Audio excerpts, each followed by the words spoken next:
Cabinet मीटिंगपूर्वी शिवसेनेच्या मंत्र्यांची pre cabinet उपमुख्यमंत्री एकनाथ शिंदेंनी बोलवलेल्या बैठकीला शिवसेनेच्या कॅबिनेट तसंच राज्यमंत्र्यांनाही उपस्थित राहण्याच्या सूचना।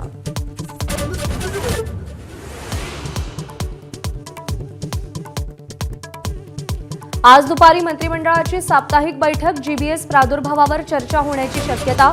मागच्या बैठकीला प्रत्यक्ष उपस्थित नसलेले एकनाथ शिंदे आज उपस्थित राहणार का याची उत्सुकता।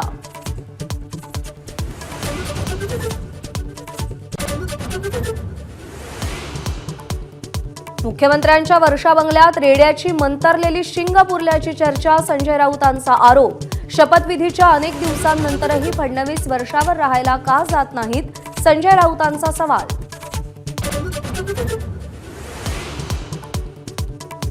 मुंबई महापालिकेतील कथित खिचडी घोटाळा प्रकरणी सूरज चव्हाणला हायकोर्टाचा दिलासा, 1 लाख रुपयांच्या जामिनावर सुटका होणार।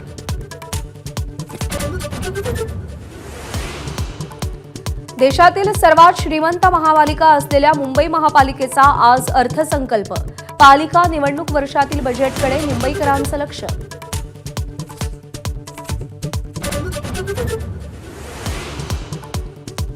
नारायणगडाचे महंत शिवाजी महाराजांची आज मस्साजोगमध्ये देशमुख कुटुंबियांशी चर्चा, महंत नामदेव शास्त्रींनी पाठिंबा दिल्यानंतर महंत शिवाजी महाराजांच्या भूमिकेकडे लक्ष।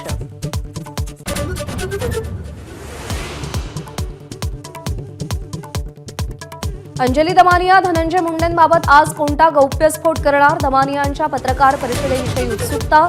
भगवानगडानंच मुंडेंचा राजीनामा घ्यावा, दमानियांची मागणी।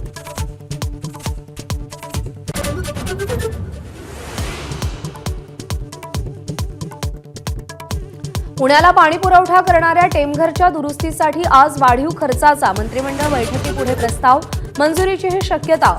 टेमघरची गळती थांबवण्यासाठी आधीही 500 कोटींचा खर्च।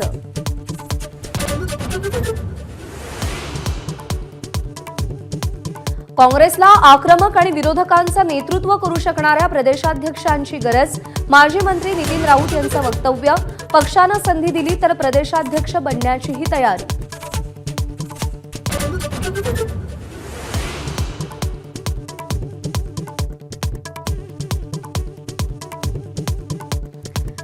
पंतप्रधान नरेंद्र मोदी आज राष्ट्रपतींच्या अभिभाषणावरच्या चर्चेला उत्तर देणार। चीन आणि अमेरिकेबाबतच्या विरोधकांच्या प्रश्नांना कसं प्रत्युत्तर देणार याकडे लक्ष।